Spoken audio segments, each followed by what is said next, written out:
Hello and welcome back to Nursing Officer Tales.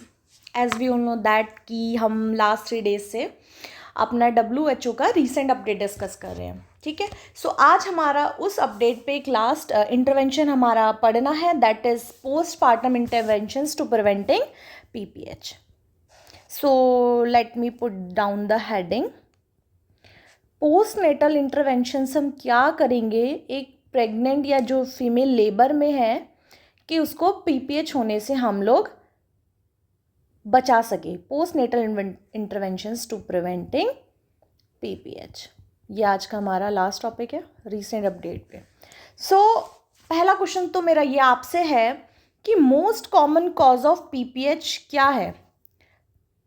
Main या most बोल सकते हैं. Most common cause and main या most common cause of PPH क्या है.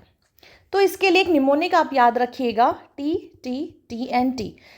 सबसे पहला आपका आंसर होगा कि most common cause of PPH क्या है.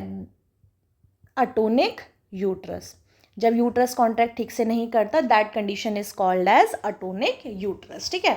सो ये हमारा मेन कॉज ऑफ PPH का पहला TB इसी से रिलेटेड है. T for tone.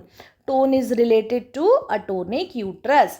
अगर हमारा यूट्रस ठीक से कॉन्ट्रैक्ट नहीं करेगा, जिसकी वजह से जो मैटरनल ब्लड सप्लाई है या जो मतलब प्लेसेंटा की तरफ जो मैटरनल ब्लड सप्लाई है वो कंप्रेस नहीं होगी और मदर लैंड अप करेगी PPH में. ठीक है. नेक्स्ट इज हमारा टिश्यू. टिश्यू कैसे कॉज क्रिएट करेगा PPH में. जो रिटेन बिट्स ऑफ प्लेसेंटा है, जब प्लेसेंटा की डिलीवरी हो रही थी, अगर उसके कुछ पार्ट हमारे यूट्रस में ही रह जाएंगे तो वो हमारा कहीं ना कहीं PPH के लिए रिस्पॉन्सिबल होंगे. Retain bits of placenta. ठीक है. नेक्स्ट इज हमारा होगा टीयर. टी से tear. Tear means perineal tear. Vaginal delivery के टाइम पे अगर मदर का एपिजियोटमी या रप्चर हो गई या मतलब पेरिनियल मतलब ड्यू टू इंस्ट्रूमेंटेड डिलीवरी हमारा पेरिनियल टीयर हो जाता है, तो जिसकी वजह से पेरिनियल ब्लीड करती है और उसकी वजह से maternal land up into PPH. ठीक है. Next and last is our thrombin. Thrombins का क्या मतलब है कि मदर को या तो कोई ऐसा थ्रोम्बस डिसऑर्डर है जिसकी वजह से उसका ब्लड क्लॉट नहीं हो रहा है, सो उसकी वजह से मदर को PPH हो सकता है. कोई भी थ्रोम्बिन डिसऑर्डर है ना, वीनस डिसऑर्डर है कोई. ठीक है. ये हो गया आपके most common cause of PPH is atonic uterus and these are the 4 T's for the causes of uterus. ठीक है. सो अब हम पढ़ेंगे WHO के कुछ गाइडलाइंस. ठीक है. सो WHO ने कुछ बात की है हमारे यूट्रोटोनिक ड्रग्स पे. पहले यूट्रोटोनिक ड्रग्स पे हमारा 2018 में जो गाइडलाइन आया था, अब उसको चेंज कर दिया है WHO ने 2025 में. इसमें ये चेंज आया है कि WHO ने सर्टेन ड्रग्स को एलिमिनेट कर दिया है अपने यूट्रोटोनिक कैटेगरी से. सो सबसे पहले यूट्रोटोनिक का क्या मतलब है. यूट्रोटोनिक मतलब यूट्रस की जो कॉन्ट्रैक्टिलिटी को मेंटेन करेगा और मदर को बचाएगा PPH होने से. सो पहली ड्रग जो हम डिस्कस करेंगे, जो कि एक फर्स्ट लाइन ड्रग है और जो हमेशा पहले मदर को देनी है, फर्स्ट वन इज ऑक्सीटोसिन. ठीक है.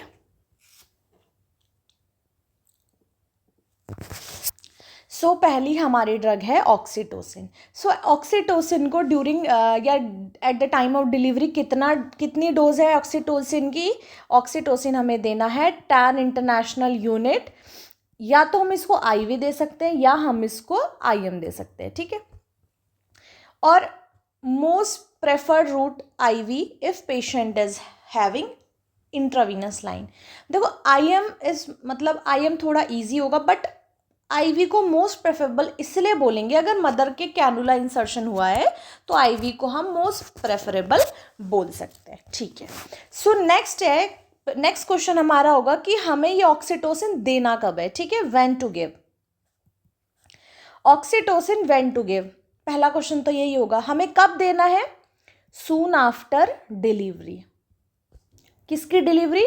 बेबी की. Soon after delivery of baby देना है, या तो within 1 minute of delivery, within 1 minute of delivery.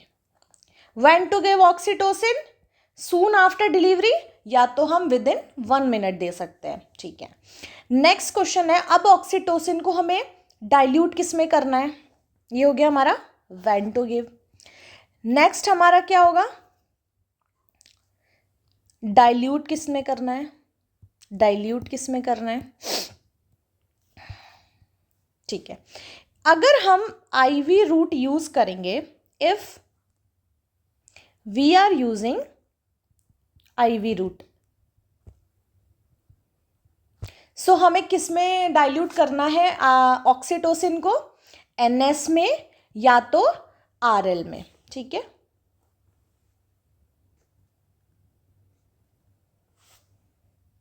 सो हमें ऑक्सीटोसिन किस में डाइल्यूट करना है, एनएस या आरएल में, अगर हम आईवी रूट यूज करते हैं, ठीक है। और you can also give direct push, जिसे हम बोलस बोलते हैं, बट ओवर 1 to 3 मिनट्स, ठीक है। नेक्स्ट हम क्या कहते हैं, you can give oxytocin bolus, या जिसे हम डायरेक्ट पुश कहते हैं, उसे दे सकते हैं, बट थोड़ा स्लो देना है, ओवर 1 से 2 मिनट्स। अच्छा, हम ऐसा क्यों करेंगे, अगर हम ऐसा नहीं करते, फास्ट पुश दे दिया, तो mother can land up to hypotension. This is a star mark point for you all, ठीक है। ये नॉर्मल वेजाइनल डिलीवरी के बारे में मैं बता रही हूँ, ठीक है। Infusion if you are giving mainly prepare for, जैसे ये तो मैंने बताया कि अगर हमारी नॉर्मल वेजाइनल डिलीवरी है तो आप इसे डायरेक्ट पुश में दे सकते हैं, बट थोड़ा स्लो देना है। अगर मदर सिजेरियन सेक्शन में है तो हम उसको आईवी इन्फ्यूजन से देंगे, ठीक है। और अगर मदर इनके सी सेक्शन में है, नॉर्मल वेजाइनल डिलीवरी नहीं है, ठीक है, सो हम उसको आईवी इन्फ्यूजन देंगे। 5 से 10 मिनट्स में हमें उसको कंप्लीट करना है, ठीक है। ये आपको क्लियर हो गया। अगर मैंने आपको बताया कि एनवीडी यानी नॉर्मल वेजाइनल डिलीवरी में तो हम आईवी पुश दे सकते हैं, बट अगर हमने सी सेक्शन में दिया तो क्या हो सकता है, ठीक है। अगर हम सी सेक्शन में बोलस दे देना मदर को, तो mother can land up into hypotension and tachycardia, hypotension and tachycardia, ठीक है, ठीक है। ये तो हो गया। सो इसी ये जो कंडीशन क्रिएट होगी, इसका साइड इफेक्ट कह सकते हो आप। तो इसको प्रिवेंट करने के लिए ही हम सी सेक्शन में कभी भी बोलस नहीं देते हैं, हम इसको आईवी इन्फ्यूजन से ही ऑक्सीटोसिन देते हैं, ठीक है। ये क्लियर हो गया। अब आपसे वैसे तो ये नॉर्सेट में क्वेश्चन नहीं पूछेंगे, बट जो पूछेंगे मैं वो बता देती हूँ। पहला तो यही कि ऑक्सीटोसिन का टेम्परेचर, स्टोरिंग टेम्परेचर क्या है, जस्ट ये बेसिक के लिए 2 से 8 degree Celsius is a storing temperature. But सबसे इम्पॉर्टेंट स्टार मार्क ये है कि इसके लिए हमें कोल्ड चेन मेंटेन करना पड़ता है, ठीक है, cold chain maintenance for oxytocin.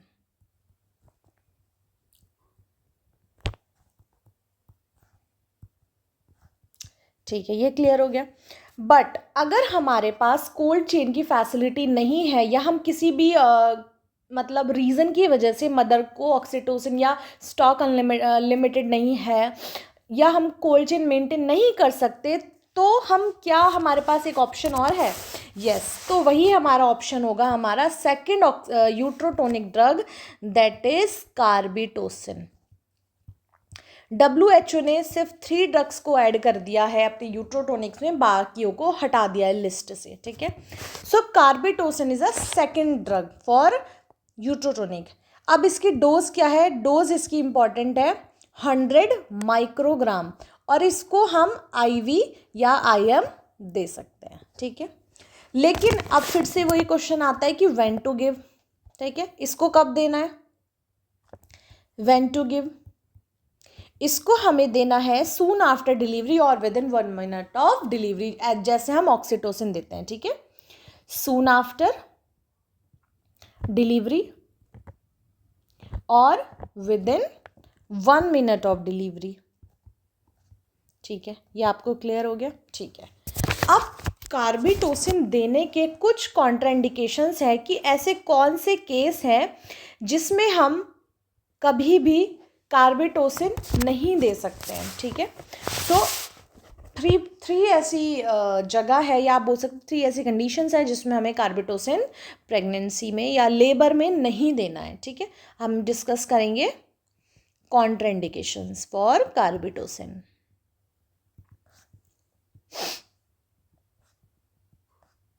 ठीक है, सो पहला पॉइंट होगा, ये कब नहीं देना है? For induction of labour. Labour शुरू करने के लिए, मतलब लेबर अगर स्पॉन्टेनियस नहीं है तो हम इसे इंडक्शन ऑफ लेबर में नहीं देंगे। Induction of labour, for induction of labour इसको नहीं यूज करना, it is a big no. ठीक है, next is for augmentation of labour.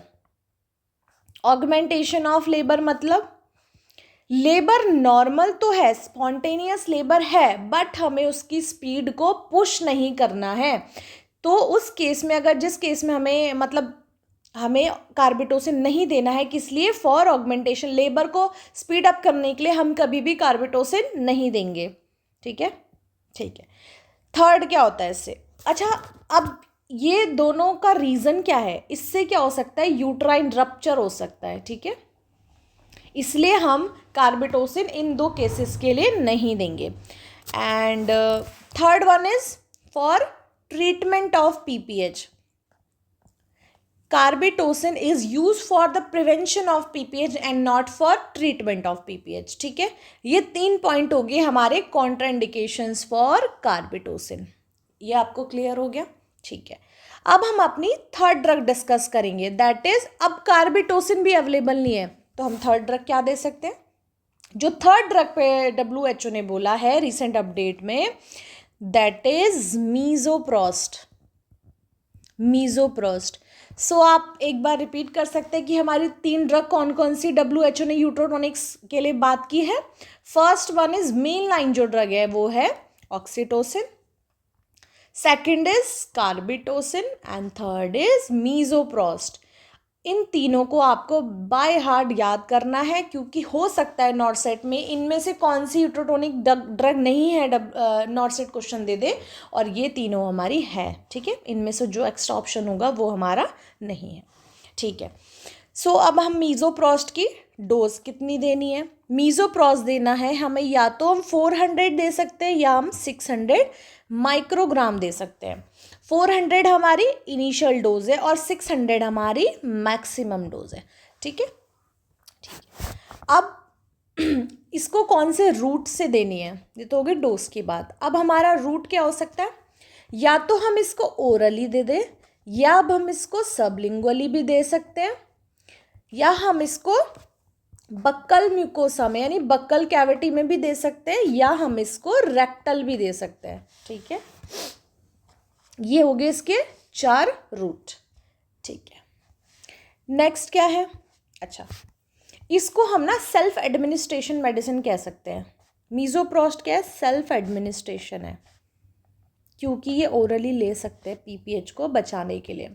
WHO ने ये बोला है कि जब कोई भी प्रेग्नेंट लेडी आपके पास विजिट पे आती है, जहाँ पे आपको लगता है कि ये लोग डिलीवरी के लिए हॉस्पिटल नहीं आएंगे और आपको लगता है कि होम डिलीवरी वहाँ पर पॉसिबल है, उस केस में तो मदर को हम लोग मीजोप्रोस्ट पहले से दे के रखेंगे और बोलेंगे कि आप इसको संभाल के रखो, जब आपकी डिलीवरी एकदम बेबी हो आप इसको ओरली ले सकते हैं, ताकि मदर को घर पे भी रह के हम पीपीएच से प्रिवेंट कर सकें। इसीलिए हम इसको बोलेंगे सेल्फ एडमिनिस्ट्रेशन मेडिसिन। ठीक है, क्योंकि ये ओरली ले सकते हैं, बहुत ईजियर इसको लेना है और मदर इसको लेके आसानी से पीपीएच से बच सकती है, चाहे वो हॉस्पिटल यानी इंस्टीट्यूशनल डिलीवरी हो या तो वो होम डिलीवरी हो। ठीक है, अच्छा, हम ये जो 400 है, इससे इनिशियल डोज या स्टार्टिंग डोज हम 400 से क्यों करते हैं? हम इसकी अगर हायर डोज दे दें यानी मीजोप्रोस्ट की, तो वो सर्टेन साइड इफ़ेक्ट लीड करती है। मीजोप्रोस्ट की अगर हम इनिशियली हायर डोज से स्टार्ट करेंगे तो वो साइड इफ़ेक्ट कॉज कर सकती है। That side effects are diarrhoea, sudden shivering, headache, ठीक है। सो ये 3 सिम्टम है जिनकी वजह से हम इनिशियली हायर डोज नहीं देते हैं। हम लोग इनिशियल डोज जो है हमारी 400 से स्टार्ट करेंगे, ठीक है। ये तो हो गया हमारा जो यूट्रोटोनिक्स WHO ने बोला है कि for the prevention of PPH देना है, it is not for the treatment of PPH, ठीक है। ये बात अच्छे से ध्यान रखें, ठीक है। नेक्स्ट, अब हम पढ़ेंगे कि कौन सी ड्रग नहीं देनी है। Drugs which are not given for the prevention of PPH। कौन से यूट्रोटोनिक्स है जो नहीं रिकमेंड करें अब WHO ने? यूट्रोटोनिक्स जो नॉट रिकमेंडेड बाय WHO, ठीक है। सो फॉर PPH प्रिवेंशन,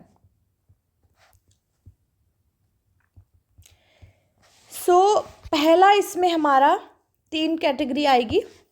2018 में ये हालांकि ऐड थी यूट्रोटोनिक्स में, बट अब WHO ने जो अपडेट दिया है अक्टूबर लास्ट में, उससे ये एलिमिनेट या रिमूव कर दी कह सकते हैं आप। पहला इज एर्गोमेट्रिन या मिथाइल एर्गोमेट्रिन बोल सकते हैं आप, ठीक है। कि टेटनिक कॉन्ट्रैक्शन देता है ना मिथाइल। इसका रीज़न है कि क्यों हटाया वो मैं आपको एक बार पहले ये लिस्ट डाउन कर देती हूँ, फिर आपको बाद में बताती हूँ कि क्यों रिमूव करे गए हैं, ठीक है। Second is prostaglandin and third is जो हमारे फिक्स डोज कॉम्बिनेशन में आती थी ना, सिंटोमेट्रिन आती थी, फिक्स डोज कॉम्बिनेशन वाली जो ड्रग आती थी, fix dose combination of oxytocin and ergometrine, जिसे हम सिंटोमेट्रिन कहते थे पहले। Fix dose combination of oxytocin and ergometrine. तो ये 3 ड्रग्स WHO ने अभी रिमूव कर दी हैं, बट इनका रेशनल क्या है, क्यों करी हैं?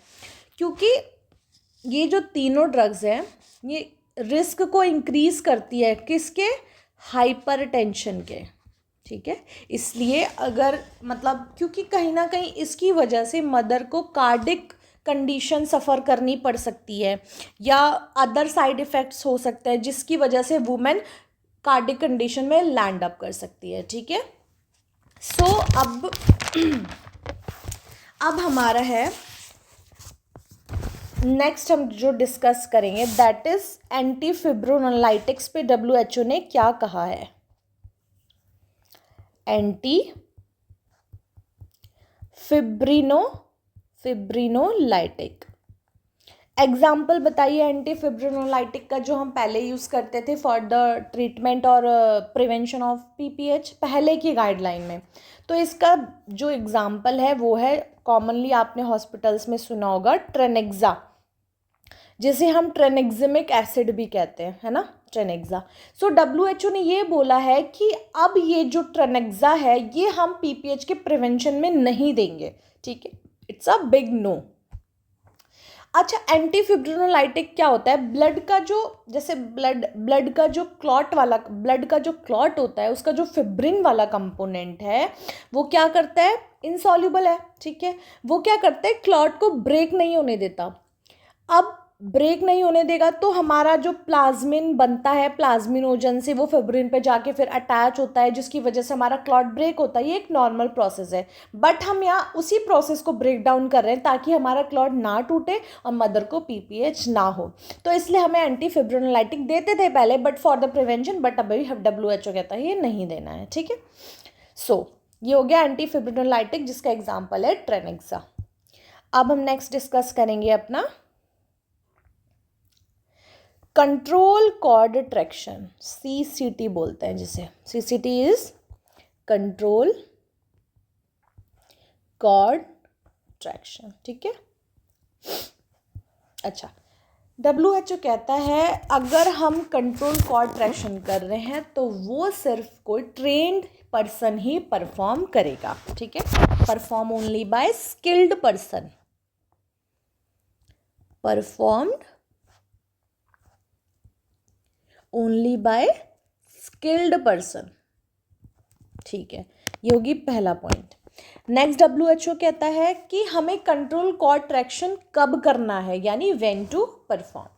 ये कब करना है? जब हमें प्लेसेंटल सेपरेशन के साइन दिख जाएंगे तभी हम कंट्रोल कॉर्ड ट्रैक्शन परफॉर्म करेंगे। कंट्रोल कॉर्ड ट्रैक्शन करते क्यों है? For the delivery of placenta, ठीक है। सो अब प्लेसेंटल सेपरेशन के 2 साइंस क्या है? कब परफॉर्म करना है? जब हमें साइन ऑफ प्लेसेंटल सेपरेशन दिख जाए। तो इसके दो साइंस कौन से होते हैं? सडन गश ऑफ ब्लड हमें दिखेगा या lengthening of cord, umbilical cord length ज़्यादा दिखेगी आपको एज कंपेयर टू अर्लियर, ठीक है, लेंथनिंग ऑफ कॉर्ड। ये बात की है WHO ने। सो अब नेक्स्ट है हमारा टाइम ऑफ कॉर्ड क्लैंपिंग पे हम डिस्कस करेंगे अपना next, that is time of cord clamping. अब हमें कॉर्ड क्लैंपिंग पे WHO क्या कहता है? WHO ये कहता है कि हमें अर्ली कॉर्ड क्लैंपिंग नहीं करनी है। हमें किसको प्रेफरेंस देना है? डिलेड कॉर्ड क्लैंपिंग को। WHO अर्ली कॉर्ड क्लैम्प को रिकमेंड नहीं करता है, अर्ली कॉर्ड क्लैम्प को रिकमेंड नहीं करता है। Early cord clamp is not recommended, ठीक है। तो अर्ली कॉर्ड क्लैम्प का क्या मतलब हो गया? जब डिलीवरी के विद इन 1 मिनट हम कॉर्ड को क्लैम्प कर दें, ये होता है अर्ली। और ये हम कब कर सकते हैं? यानी जब जो न्यूबॉर्न बेबी को या तो एस्पेक्सिया यानी कि उसे न्यूनेटल रिससिटेशन की नीड है, उसी केस में हम अर्ली कॉर्ड क्लैम्प करेंगे, यानी विद इन 1 मिनट से पहले। क्योंकि देखो बच्चे को रिससिटेशन की नीड है, उसकी जल्दी से कॉर्ड क्लैम्प कीजिए ताकि उसको रिससिटेशन मिल सके। अच्छा, बाकी टाइम हमें क्या करना है? हमेशा हमें डिलेड कॉर्ड क्लैम्प करनी है। और ये क्यों करते हैं? क्योंकि जो अम्बिलिकल कॉर्ड में 80 ml एक्स्ट्रा ब्लड है, ताकि वो फीटल में ट्रांसफर हो जाए और फीटल एनीमिया से प्रिवेंट हो सके। सो डिलेड कॉर्ड क्लैम्प का मतलब कब है? विद इन 1 से 3 मिनट बाद, मतलब आफ्टर 1 मिनट जब हम कॉर्ड को क्लैम्प करते हैं, ठीक है। सो ये तो आपको क्लियर हो गया। अब नेक्स्ट है हमारा सस्टेन यूट्राइन मसाज। नेक्स्ट क्या डिस्कस का है हमारा? Sustained uterine massage. अब इस पे हमें क्या पढ़ने की ज़रूरत है? WHO कहता है sustain uterine massage is not recommended, is not recommended. कब तक है ना, ऐसे कब तक नहीं। Sustain uterine massage is not recommended अगर आप ऑक्सीटोसिन दे चुके हो और in the presence of oxytocin आप यूट्राइन मसाज नहीं करोगे फॉर द PPH प्रिवेंशन, ठीक है, ये हो गया। बट अगर आप देख रहे हैं ना, देखो ऑक्सीटोसिन थेरेपी चल रही है तो आप यूट्राइन मसाज नहीं देंगे, ठीक है। अगर आपने उसकी टोन असेस करी पहले और आपको लगा कि यूट्रस क्या है? सॉफ्ट है, यूट्रस बोगी है, तब आप क्या करेंगे? फर्स्ट इंटरवेंशन आपका हमेशा यूट्राइन मसाज होगा। यूट्राइन मसाज कब करनी है? क्या समझ आया इस पॉइंट से? इस पॉइंट्स का ये मतलब है कि अगर आपने यूट्रस की टोन असेस करी और आपको पता चला कि यूट्रस हमारा सॉफ्ट है, बोगी है, फर्म नहीं है, तो हमें क्या करना है? इनिशियल स्टेप हमारा यूट्राइन मसाज होगा, ठीक है। ये आपको क्लियर हो गया। अब सबसे इम्पॉर्टेंट बात जो हम डिस्कस करेंगे, सबसे इम्पॉर्टेंट हम डिस्कस करेंगे, इसको आप 4 या 5 स्टार टॉपिक बोल सकते हैं, अभी 3 स्टार लगा लो। Blood loss for PPH। Blood loss पे क्या गाइडलाइन दी है WHO ने रीसेंट अपडेट में, ठीक है। सो ये न्यू अपडेट है। पहला पॉइंट तो देखो हमारा यही होगा कि we should have clear idea कि कितना ब्लड लॉस हुआ है। We should have clear idea कि how much blood loss has done. Clear idea कि how much blood loss by maternal body, कि कितना blood loss हुआ है। पहला तो हमें यही पता होना चाहिए, है ना। हम इसमें कोई भी अजम्पशन नहीं लगा सकते कि हाँ 200 ml हुआ था या 300 था। हमें कोई भी अजम्पशन यहाँ पे नहीं चाहिए। तो उस कंफर्मेशन के लिए हम एक शीट यूज़ करते हैं हमेशा लेबर टेबल में, जिसको हम बोलते हैं calibrated obstetrical drain. Calibrated obstetrical drain. आपको पता है कि लास्ट अभी नॉट सेट 9 का भी MCQ था, इमेज बेस्ड क्वेश्चन आया था। पहले मैं आपको इसकी इमेज शो कर देती हूँ। Let me show you the image. So this is the image of calibrated obstetrical drain, ठीक है, या शीट आप बोल सकते हो। सो इसमें यहाँ पे ये वाला जो एरिया होता है ना, ये वाला, ये मदर के बटक्स के नीचे होता है और इसमें सारा डिलीवरी के बाद जो यानी ब्लड लॉस है वो उसमें कलेक्ट होता रहता है और इसमें हम ऐसे लेबलिंग कर सकते हैं। इसमें ml लिखा होता है, ठीक है। सो पहली बात तो इसकी कैपेसिटी कितनी होती है, इस ड्रेपिंग शीट की या ड्रेन शीट की कैपेसिटी होती है हमारी 2500 से 5000 ml इसकी कैपेसिटी होती है, ठीक है। और इसमें मार्किंग प्रेजेंट रहती है कि कितना कितना ब्लड लॉस हुआ है। पहला क्वेश्चन है कि इसको कहाँ पे प्लेस करते हैं या कब। पहला क्वेश्चन है व्हेन टू प्लेस, कब प्लेस करना है। Immediately after birth of baby, ठीक है, ताकि हमें पता चले कि एक वुमेन का लेबर में कितना ब्लड लॉस हुआ है। Immediately after birth of baby and after, और दूसरा कब कर सकते हैं, या तो जैसे हमने डिलीवरी उसके तुरंत हम एडमिनिस्ट्रेशन किया ऑक्सीटोसिन का, तो हमें क्या करना है, ये शीट लगानी है। एंड आफ्टर एडमिनिस्ट्रेटिंग ऑक्सीटोसिन, ठीक है, ये हो गया हमारा सेकेंड पॉइंट। और इसका, और इस पे नेक्स्ट हम जो डिस्कस करेंगे वो है कि व्हेन टू फर्स्ट ब्लड, जो रिकॉर्ड कर रहे हैं blood loss, when to record first blood loss.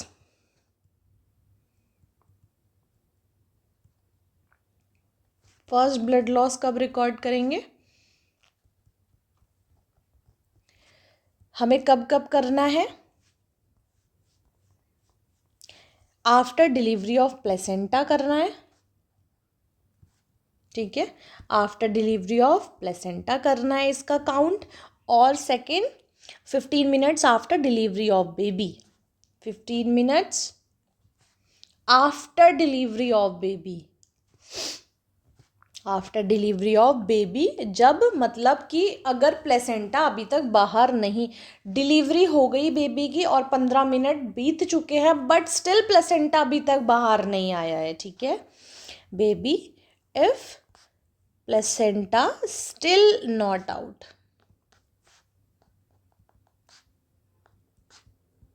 ठीक है, ये हो गया क्लियर। आई होप ये आपको कैलिब्रेटेड ऑब्स्टेट्रिकल ड्रेन शीट आपको क्लियर होगी, इसका इमेज ध्यान में रखना, ठीक है। और अब सबसे इम्पॉर्टेंट कि अर्ली वार्निंग साइन हमें असेस करने होंगे ब्लड लॉस के, ठीक है। Assess early warning sign of blood loss, यानी मदर शॉक में जब जा रही होगी तो क्या है वो साइन। बहुत ज़्यादा स्टार मार्क इसको हमें बना के रखना है, ठीक है। हाइपोटेंशन, बीपी का कम होना और हार्ट रेट का ज़्यादा होना, हाइपोटेंशन एंड टैकीकार्डिया, ठीक है। अगर मदर को ये शो हो रहा है मतलब मदर हमारी ब्लड लॉस यानी पीपीएच में लैंड कर रही है, ठीक है। नेक्स्ट क्या है, क्या क्राइटेरिया है हमारा पीपीएच को डायग्नोज करने का, इस पे हमारा न्यू अपडेट दिया है WHO ने, ठीक है। Star mark new update. Criteria हमारी हेडिंग होगी क्राइटेरिया फॉर डायग्नोसिंग। क्या क्राइटेरिया है कि हम कह सकते हैं इस मदर को पीपीएच में या मदर पीपीएच में लैंड अप कर रही है। क्राइटेरिया फॉर डायग्नोसिंग पीपीएच, ठीक है। सो पहला पॉइंट होगा हमारा objectively measured blood loss threshold of more than 300 ml।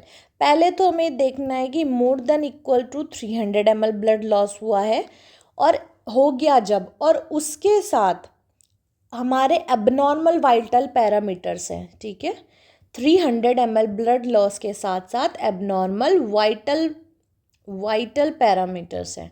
Vital parameters में क्या होगा, जब हमारी यानी कि पल्स रेट हमारी 100 से ज़्यादा चली गई और सिस्टोलिक बीपी हमारा 100 से कम हो गया। ये रूल ऑफ 100 याद रखना, ठीक है, ठीक है। और थर्ड इसका कंपोनेंट होगा शॉक इंडेक्स, ठीक है। शॉक इंडेक्स अगर हमारा मोर देन 1 आ रहा है तो इसका मतलब मदर हमारी पीपीएच में जा रही है, यानी शॉक में जा रही है, ठीक है, ब्लड लॉस हो रहा है। तो शॉक इंडेक्स का क्या फॉर्मूला होता है? Pulse upon systolic blood pressure, ठीक है। अगर ये हमारा मोर देन 1 आता है तो हम कह सकते हैं कि ये ब्लड लॉस में जा रही है मदर। इससे पता चल गया कि पेशेंट क्या कर रहा है? पीपीएच एक्सपीरियंस कर रहा है। ये हो गया हमारा पहला पॉइंट। दूसरा पॉइंट हमारा होगा मोर ऑब्जेक्टिवली मेज़र करना, यानी कि जो हमने कैलिब्रेटेड शीट लगाई थी उसमें ऑब्जेक्टिवली मेज़र करो सॉरी, कि कितना ब्लड लॉस हुआ है ड्यूरिंग फर्स्ट 24 आवर्स, यानी मोर देन 5 या इक्वल टू 500 ml है, यानी तब हम बोलेंगे कि पीपीएच का डायग्नोजिंग क्राइटेरिया है। ऑब्जेक्टिवली मेज़र कर लिया आपने, जो शीट लगाई थी उसमें 500 ml से ऊपर का ब्लड लॉस दिख रहा है, यानी कि हाँ ये क्राइटेरिया है आपका पीपीएच डायग्नोसिंग का। And third is clinical judgement, ठीक है, बाय साइन एंड सिम्टम, जो हम कह सकते हैं क्लिनिकल जजमेंट से भी पता चल जाएगा कि, ठीक है, बाय साइन एंड सिम्टम्स। सो ये 3 पे WHO ने बात की है कि क्या क्राइटेरिया है हम एक मदर को पीपीएच डायग्नोज करने का, ठीक है। अब नेक्स्ट हमारा टॉप हेडिंग आएगी यूट्राइन टोन असेसमेंट, ठीक है, यूट्राइन टोन असेसमेंट, ठीक है। Usually PPH occur first 20 minutes of delivery. देखो पीपीएच जब मदर का बेबी डिलीवर हो जाएगा, अगर किसी मदर को पीपीएच होना होगा तो विद इन 20 मिनट्स वो हो जाएगा, ठीक है। सो जो 1 से 2 आवर आफ्टर डिलीवरी है वो बहुत ज़्यादा क्रूशियल होते हैं, ठीक है। सो हमें क्या करना है, आपको पता है कि स्टार्टिंग का 1 से 2 आवर वेरी क्रूशियल, क्योंकि पीपीएच होना होगा लेस देन 1 आवर में हो जाएगा, यानी 20 मिनट के अंदर अंदर आपको पता चल जाएगा। सो हमें क्या करना है, हर 15 मिनट में यूट्रस की टोन मेजर करनी है फॉर उसी 1-2 घंटे में। हर 15 मिनट में यूट्रस की टोन चेक करनी है फॉर 1 से 2 आवर तक, ठीक है। अगर आपको लगता है कि यूट्रस हमारा सॉफ्ट है, यूट्रस हमारा बोगी है, फर्म नहीं है, तो फटाफट क्या करना है, यूट्राइन मसाज देनी है, ठीक है। ये पॉइंट आपको क्लियर हो गया, ठीक है। तो इसका मतलब ये हुआ कि first line intervention for atonic uterus is uterine massage. First line intervention for atonic uterus is uterine massage, ठीक है। सो ये हमने अभी तक आज जो भी पढ़ा ये सब हमारा पीपीएच का प्रिवेंशन पे WHO ने बात कर ली, ठीक है। ये सब हो गया कि प्रिवेंट होने से मदर को बचाने के लिए जो जो WHO ने इंटरवेंशंस बताए हैं ये सब बहुत इम्पॉर्टेंट है। अब हम चलते हैं अपने नेक्स्ट टॉपिक की तरफ, यानी कि ट्रीटमेंट। अब मदर को पीपीएच हो गया है, अब हमें उसका ट्रीटमेंट करना है। ट्रीटमेंट पे WHO ने क्या अपडेट दिया है, ट्रीटमेंट ऑफ पीपीएच, ठीक है। पोस्टपार्टम हेमरेज मदर को ऑलरेडी डायग्नोज हो गया है। देखो इस पे पीपीएच बंडल है, यानी कि इसका ट्रीटमेंट पे एक निमोनिक है, उसका मैं फर्स्ट लाइन मैनेजमेंट आप इसको बोल सकते हो, फर्स्ट लाइन ट्रीटमेंट है ये, ठीक है। पीपीएच का ट्रीटमेंट डिस्कस कर रहे हैं हम। सो फर्स्ट लाइन ट्रीटमेंट, तो इसका मोटिव करके एक निमोनिक आप याद रखिए, मोटिव, ठीक है। पहला हमें मसाज देनी है यूट्रस को, मसाज ऑफ यूट्रस, ठीक है। अगर आपको लगता है कि यूट्रस अटोनिक है, सो हमें, अगर आपको क्या लगता है यूट्रस क्या है, अटोनिक है, कॉन्ट्रैक्शन नहीं आ रहे, तब आप मसाज कीजिए। ओ से आपको क्या देना है, ऑक्सीटोसिन देना है, जो कि फर्स्ट लाइन ड्रग है पीपीएच की प्रिवेंशन के लिए, और ये ट्रीटमेंट में भी दी जाती है। ठीक है, ऑक्सीटोसिन ड्रग दे देनी है, ये फर्स्ट लाइन ड्रग बोलेंगे, PPH for prevention and treatment both. T से हमें ट्रेनेक्सामिक एसिड। अभी आप बोलेंगे कि WHO ने तो पीछे मना करा था कि ट्रेनेक्सामिक एसिड नहीं रिकमेंड करना है। मैंने उस टाइम ये कहा था कि ये प्रिवेंशन के लिए नहीं देना है, बट ये ट्रीटमेंट के लिए दे सकते हैं। ठीक है, समझ में आ गया? ठीक है, अच्छा, एक चीज़ और बतानी है। अभी मैंने आपको बोला कि फर्स्ट लाइन ड्रग तो ऑक्सीटोसिन है। अगर किसी कारण हमारे पास ऑक्सीटोसिन अवेलेबिलिटी नहीं है या कोल्ड चेन मेंटेनेंस नहीं है, we can also go for carbetocin. Second जो हमें ड्रग देनी है वो कौन सी देनी है, कार्बिटोसिन। ऑक्सीटोसिन के बाद ट्रीटमेंट में हम सीधा कार्बिटोसिन सॉरी मीजोप्रोस देनी है।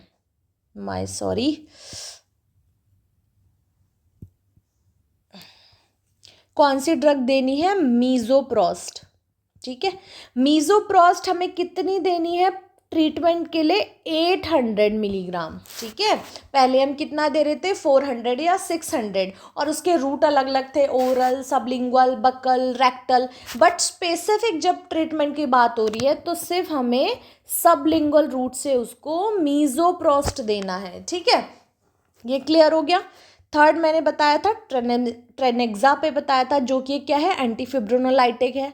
ठीक है, नेक्स्ट इज हमारा, अच्छा, ट्रेनेक्सामिक एसिड कैसे देना है हमें। ट्रेनेक्सामिक एसिड देना है वेरी स्लो, मैं यहाँ पे लिख देती हूँ, ये देना है given very slow. Given slow यानी वेरी स्लो देना है, 10 मिनट्स के अंदर आपको ये देना है। इसका मतलब हुआ कि 1 ml आपको 1 मिनट में देना है। ठीक है, इसका 10 ml का एम्प्यूल आता है, वो हम देंगे, और 1 ml इंटू 1 मिनट देना है। और ठीक है, बट अब आपने देखा कि सेकंड डोज कब रिपीट करनी है, कि अगर ब्लीडिंग नहीं रुकी ट्रेनेक्सा देने के बाद भी तो आप इसको रिपीट कर सकते हैं, बट कब, repeat after 30 minute of first dose. पहली डोज देने के बाद 30 मिनट के गैप में आप सेकंड डोज को एडमिनिस्टर कर सकते हैं। ठीक है, नेक्स्ट आईवी जो हम डिस्कस करेंगे अपने मोटिव निमोनिक में, ये होगा हमारा आईवी फ्लूइड्स। ठीक है, आईवी फ्लूइड्स देने हैं। अब हमारा पेशेंट शॉक में जा रहा है या हाइपोवॉलीमिया हो रहा है तो हम आईवी फ्लूइड तो चलाएंगे। ठीक है, और वो हम क्रिस्टलॉइड चलाते हैं, यानी NaSRL। ठीक है, और उसके लिए हमें लार्ज बोर कैनुला चाहिए होता है, या तो 18 गैज ले लो या 16 ले लो, यानी जो भी आपके पास बड़ा साइज अवेलेबल है, उसको हाइपोवॉलेमिक शॉक से बचाने के लिए। जो हमारा 18 गॉज होता है वो 90 ml पर आर के अराउंड फ्लूइड देता है। ठीक है, उसका फ्लूइड रेट इतना है। ठीक है, और जो लास्ट ई है, इसका डिफाइन है कि एग्जामिनेशन करना है वेजाइनल ट्रैक का, एग्जामिनेशन ऑफ वेजाइनल ट्रैक या एनी फॉर्म ऑफ टीयर। कोई भी टीयर प्रेजेंट तो नहीं है जिसकी वजह से मदर ब्लीड कर रही थी, उसका हमें फटाफट सूचरिंग करनी है, और सूचरिंग से क्लोज करके, ताकि उसकी ब्लीडिंग रुक सके। ठीक है, और इस ई से ना एक और होता है एस्कलेशन। एस्कलेटर वर्ड आपने सुना होगा, तो उसी से रिलेटेड है एस्कलेशन। ठीक है, एस्कलेशन का क्या मतलब है, जब हमने अपना ये फर्स्ट लाइन ट्रीटमेंट है, ये जो मोटिव का निमोनिक है, ये फॉलो करने के बाद भी अगर ब्लीडिंग स्टॉप नहीं हो रही है, मदर पीपीएच से बाहर नहीं आ रही है, तो जब हम सेकेंड लाइन ट्रीटमेंट स्टार्ट करते हैं, सेकेंड लाइन मैनेजमेंट स्टार्ट करते हैं, तो हम उसको बोलते हैं रिफ्रैक्टरी पीपीएच, है ना।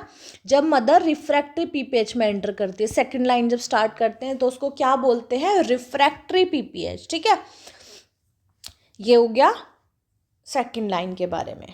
ठीक है, और मुझे ट्रेनेक्सामिक एसिड के बारे में एक चीज़ और बतानी थी कि ट्रेनेक्सामिक एसिड कब नहीं देना है।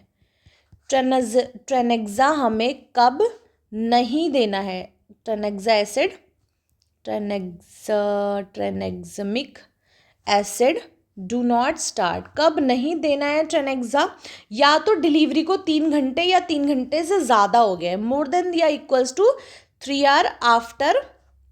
आवर आफ्टर डिलीवरी हो चुके हैं, उसके बाद तो आप इसको नहीं देना, उसका एक साइड इफेक्ट है शायद इस वजह से। दूसरा, या तो कोई नॉन हाइपर सेंसिटिविटी है कि ट्रेनेक्सा से उसको रिएक्शन होता है, एक तो तब नहीं देना है, ठीक है। या तो कोई थ्रोम्बो एम्बोलिक इवेंट हुआ है उसको है, या कोई डिजीज़ है लाइक डीवीटी है, उसको थ्रोम्बो एम्बोलिक इवेंट है उसके साथ पहले से, ठीक है। थ्रोम्बो एम्बोलिक इवेंट है, क्योंकि ये एंटीफिब्रिनोलाइटिक है तो हमें ये उस केस की वजह से नहीं देते हैं, ठीक है। तो ये 3 पॉइंट हो गए कि कब कब ट्रेनेक्सा नहीं देना है। अच्छा, और एक पॉइंट और है कि कोई पेशेंट अगर रीनल फेलियर की वुमेन है तो उसको भी नहीं देना है, क्योंकि जो ट्रेनेक्सिमिक एसिड है वो हमारी किडनी ही एलिमिनेट करती है, ठीक है, एलिमिनेट बाय किडनी। अगर ये बॉडी में किडनी एलिमिनेट नहीं कर पाई और बॉडी में इसका ट्रेनेक्सा का लेवल बढ़ता रहा तो हमारे ब्रेन में एंटर करके कहीं ना कहीं सीजर कॉज कर सकता है, ठीक है। और नेक्स्ट कब नहीं देना है ट्रेनेक्सा को? या तो कोई हिस्ट्री है उसकी कन्वर्जन की, ठीक है। सो ये सर्टेन पॉइंट्स हैं जहाँ जहाँ पे हमें ट्रेनेक्सा एसिड नहीं देना है, ठीक है। सो ये आपका ट्रीटमेंट ऑफ पीपीएच में हमने डिस्कस कर लिया है।